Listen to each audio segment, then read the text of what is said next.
47. Thank you, internet. That's cheered me up. You could be larger than life. So it's not like I have much issue actually turning 29.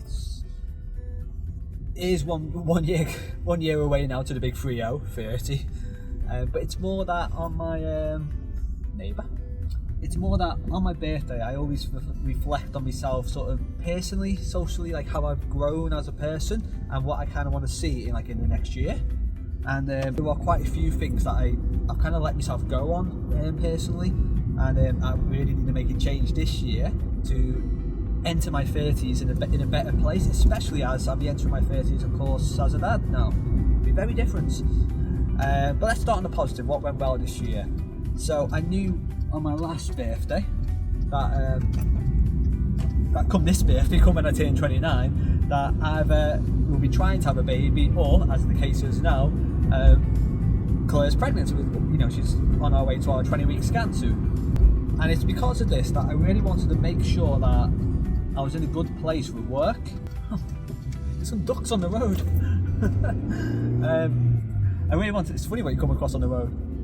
So I really wanted to make sure that I was in a good place with work, because at the time, I loved the company, I loved the people I worked with, but I was doing a role that I felt had come and gone. I wanted something a bit new, a bit refreshing. So, I really challenged myself that over the next year, between just turning 28 and 29, to either find a role in a current company or find a new role somewhere else, because I don't want to be having this, the challenges of being a new parent alongside having a job that I'm happy with. I think it's really important that you have a job that you enjoy at any point in your life, not just when you have children. So I really set myself this challenge. Unfortunately, it went the way I wanted to, and I'm still with the same company. I'm still working with the great people that I work with, and I really love my role. And I think that's going to be great going into, becoming a parent, and knowing that I've got a fantastic, secure job behind me that I enjoy doing. What didn't go quite so well, and I've got some pictures to illustrate, and this is kind of where I'm going now, is my fitness has gone downhill. This is kind of because of the coronavirus, and I kind of got locked indoors for a bit. Not that I went to the gym much anyway, but I used to walk around so pretty much everywhere, but I was been pretty much locked in my house. So I'll show you a picture now. To be fair, I was a little bit bloated in this picture. It's a bit of a shock to me. I've never seen my stomach that big. And then I was looking in the mirror and I think my skin as well, especially around my eyes, is quite terrible. Like, what have I done to myself? Why have I let myself go? So that was a little bit disappointing. Also, I've just kind of stopped reading. I normally read books, at least one a month. Whether it's educational or fictional, murder mysteries or like financial tips. I normally read something, but the last year I've just stopped.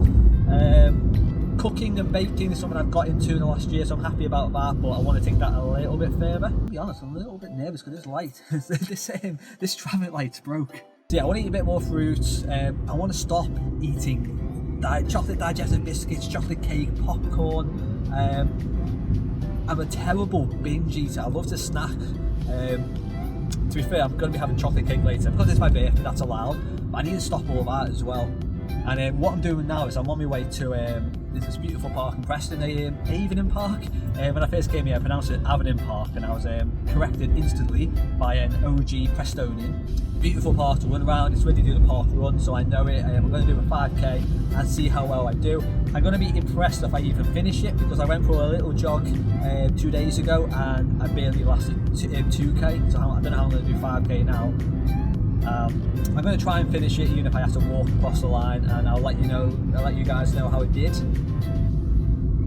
I'm a little bit nervous for it, but we're coming into Preston City Centre now. It's probably best that I concentrate. So I'll see you when I'm there. Bye. Right, so I did it, and I really hope you can hear me because there's a lot of gardening going on in this park. I wasn't accurate, and I'm so wheezy. My lungs got tight, my nose got all blocked up, I think, because of allergies. But I did not stop. I kept going. I would not allow myself to stop. And then when I hit the 4 kilometre and I looked down on my phone, I thought, I've got a chance of getting under 30 minutes here. I didn't think I was going to finish. To finish under 30 minutes, I'll take that. And my last kilometre, I just ran into, I thought I was going to pass out. I slowed down a little bit at the end because I thought it's going to be silly now. I also looked at my phone and I thought I'm easily going to make it under 30 minutes. And I did with 11 seconds to spare. So yeah, great one. I'm tired. I'm very tired. These are my results for my fastest 5k, fastest 10k, the furthest run, things like so yeah, if you want to catch me on Nike Run, and yeah, the username's on there, just add me, you can join me every month to try and beat me on the leaderboard. Yeah, that's it for me. I'm going to go back to my car now, and I'll talk to you in a bit. See you soon. Right, I am back in my car and I'm still tired.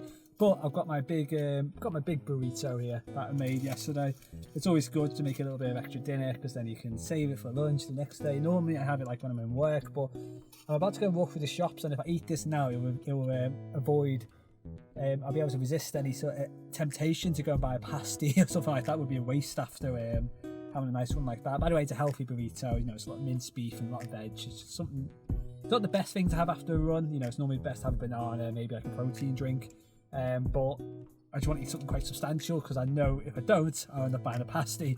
But anyway, I'm not actually going into any shops. I just want to see what the high street's like. I mean, at this point, people are allowed to go back to work if they can't work from home.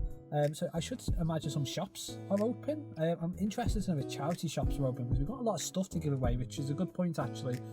My mum bought me a book for, I asked for it, bought me a book for my birthday on living with less, or something to that effect. I'll show you when I get back home. It's about sort of our relationship with money and objects, and it's about sort of minimalism, and I'm going to have a read of it and review it for this channel. So yeah, I'm going to go around the shops, see what I can find, but first I'm going to bite into this. See you soon.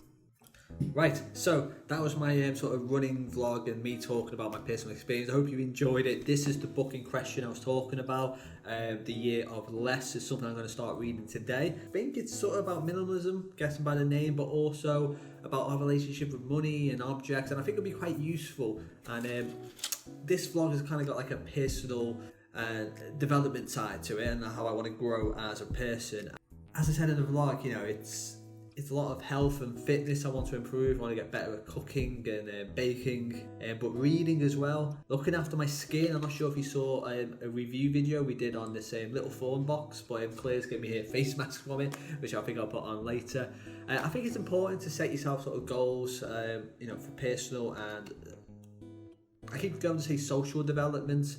I think I'm fine socially. I could probably do with spending more time with friends, but it's more personal. It's more me health, me fitness, and me intellect. And I think it's really important when you're about to go into parenthood that you do have a good look at yourself and think, what qualities have I got that I want to pass on to my children? What do I need to improve? And that's exactly what I've been thinking for the last sort of month or so. It's ultimately just thinking about what kind of dad do I want to be? What kind of role model do I want to be? What do I expect from my children? Because if I'm going to expect it from my children, I need to be able to expect it from myself. Things like if I expect my children to read, I should be able to pick up a book.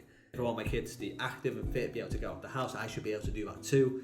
And just to avoid any more rambling, let me know in the comments sort of what you expect from yourself from as parents or as individuals, and what you're doing this year to try and improve yourself.